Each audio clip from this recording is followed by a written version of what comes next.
আজ 6ই জানুয়ারি 2009 সালে আজকের দিনটায় তুরস্কের সরকার একজন কবিকে তার কেড়ে নেওয়া নাগরিকত্ব ফিরিয়ে দিয়েছিলেন। আর এমন পরিহাস যে সেই কবি তার থেকে অনেক বছর আগে সেই 1963 সালে তার নাগরিকত্ব কেড়ে নেওয়া হয়েছে। তিনি দেশ থেকে পালিয়ে নির্বাসনে, সেই কবি নাজিম হিকমত তার জন্মভূমি তুরস্ক ছেড়ে সুদূর রাশিয়ায় তিনি মারা গেছিলেন। 1951 সালে তুরস্কের সরকার নাজিম হিকমতের নাগরিকত্ব কেড়ে নেয়।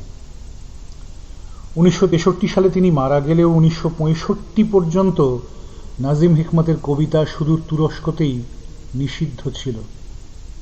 অথচ সারা পৃথিবীতে অন্তত 50টির বেশি ভাষায় নাজিম হিকমতের কবিতা অনুবাদ হয়েছে।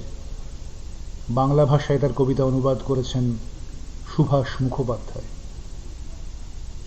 সেই নির্বাসনে মারা যাওয়া কবি নাজিম হিকমত, সেই জন্মভূমিতে ফিরতে চাওয়া কবি নাজিম হিকমত, যার একমাত্র স্বাদ ছিল মৃত্যুর পরে তার দেশের গ্রামে যেন তাকে সমাধিস্থ করা হয়। কবির সেই শেষ স্বাদ পূরণ হয়নি। 2000 সালে তুরস্কের প্রায় 5 লক্ষ মানুষ গণডেপুটেশন দিয়েছিলেন সই করে সরকারের কাছে যে তাদের প্রিয় কবিকে ফিরিয়ে আনা হোক, তাকে তার নাগরিকত্ব ফিরিয়ে দেওয়া হোক। সেই নাগরিকত্ব ফেরাতে ফেরাতে চলে গেছিল আরো 9টা বছর। আজ সেই নাজিম হিকমতের একটা কবিতা আপনাদের জন্য। আমি জেলে যাওয়ার পর, অনুবাদ সুভাষ মুখোপাধ্যায়।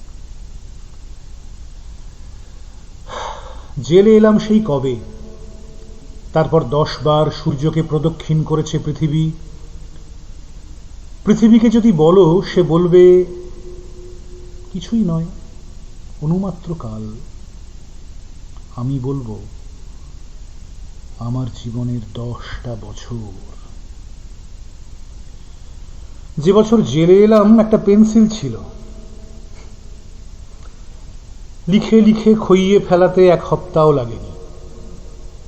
পেন্সিলকে জিজ্ঞেস করলে সে বলবে একটা গোটা জীবন। আমি বলবো এমন আর কি, মাত্র 1টা সপ্তাহ তো। যখন জেলে গেলাম, খুনের আসামি ওসমান কিছুকাল ছাড়া পেল, তারপর চোরাই চালানের দায়ে ঘুরে এসে 6 মাস কয়েদ খেটে আবার খালাস হলো। আর কাল তার চিঠি পেলাম, বিয়ে হয়েছে তার, আগামী বসন্তে সে ছেলের মুখ দেখবে। আমি জেলে আসবার সময় যে সন্তানেরা জননীর গর্ভে ছিল, আজ তারা 10 বছরের বালক। সেদিনকার রোগা ঠ্যাং লম্বা ঘোড়ার বাচ্চাগুলো বেশ কিছুদিন হলো রীতিমতো নিতম্বিনী ঘোড়ায় পরিণত হয়েছে। কিন্তু জলপাইয়ের জঙ্গল আজও সেই জঙ্গল, আজও তারা তেমনি শিশু। আমি জেলে যাওয়ার পর দূরবর্তী আমার শহরে জেগেছে নতুন নতুন পার্ক, আর আমার বাড়ির লোকগুলো এখন উঠে গেছে অচেনা রাস্তায়, যে বাড়ি আমি কখনো চোখে দেখিনি।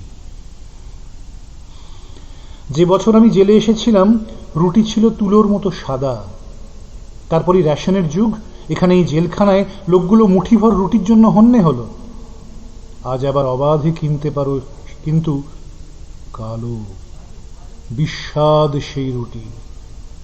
যে বছর আমি জেলে এলাম, দ্বিতীয় যুদ্ধের সবে শুরু। দাচাউয়ের শ্মশান চুল্লি তখন জ্বলেনি, তখনও অ্যাটম বোমা পড়েনি হিরোশিমায়। টুঁটি টেপা শিশুর রক্তের মতো সময় বয়ে গেল। তারপর সমাপ্ত সেই অধ্যায়। আজ মার্কিন ডলারে শোনো 3য় মহাযুদ্ধের বল। কিন্তু আমি জেলে যাওয়ার পর আগের চেয়ে অনেক উজ্জ্বল হয়েছে দিন। আর অন্ধকারের কিনার থেকে ফুটপাতে তাদের ভারী হাতের ভর দিয়ে তারা অর্ধেক উঠে দাঁড়িয়েছে। আমি জেলে যাবার পর সূর্যকে 10 বার প্রদক্ষিণ করেছে পৃথিবী, আর আমি বারংবার সেই একই কথা বলছি। জেলখানায় কাটানো 10টা বছর যা লিখেছি সব তাদেরই জন্য, তাদেরই জন্য যারা মাটির পিঁপড়ের মতো, সমুদ্রের মাছের মতো, আকাশের পাখির মতো অগণিত, যারা ভীরু, যারা বীর, যারা নিরক্ষর, যারা শিক্ষিত, যারা শিশুর মতো সরল, যারা ধ্বংস করে, যারা সৃষ্টি করে, কেবল তাদেরই জীবন বৃত্তান্ত মুখর আমার গানে। আর যা কিছু, ধরো এই 10টা বছর, শুধুমাত্র কথার কথা।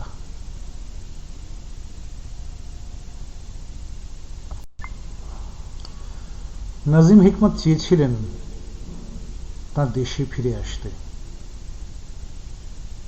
কিন্তু তার নাগরিকত্ব কেড়ে তাকে দেশ থেকে প্রায় পালাতে বাধ্য করা হয়েছিল। তার ইচ্ছে পূরণ হয়নি। অনেক দিন পর যখন তাকে ডাকলো সবাই, তখন তিনি আর ফিরতে পারলেন না। তিনি তখন না ফেরার দেশে চলে গেছেন।